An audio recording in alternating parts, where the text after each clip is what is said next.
Այ Քոչարյանին շատ կմիադնեն, բայց Քոչարյանից ավելի շամպես կվախենար։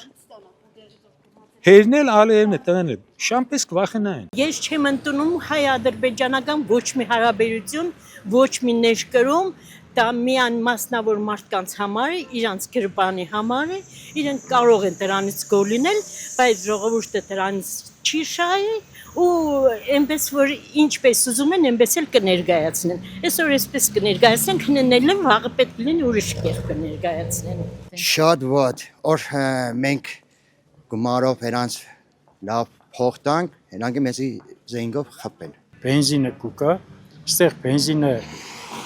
այդ գվաճարեն, իրանք շահույթը կստանան, այդ փողը կերտա Բաքու, Բաքուն կուտա զենքերը կառնի, հետո կուկա կխփե մեզի, որ մենք շուտ մեռնենք։ Այնպես են ուրախանում այդ կառավարության անդամները գիտեն թե փրկեցին Հայաստանը, էլի։ Էս չի կարելի էլի։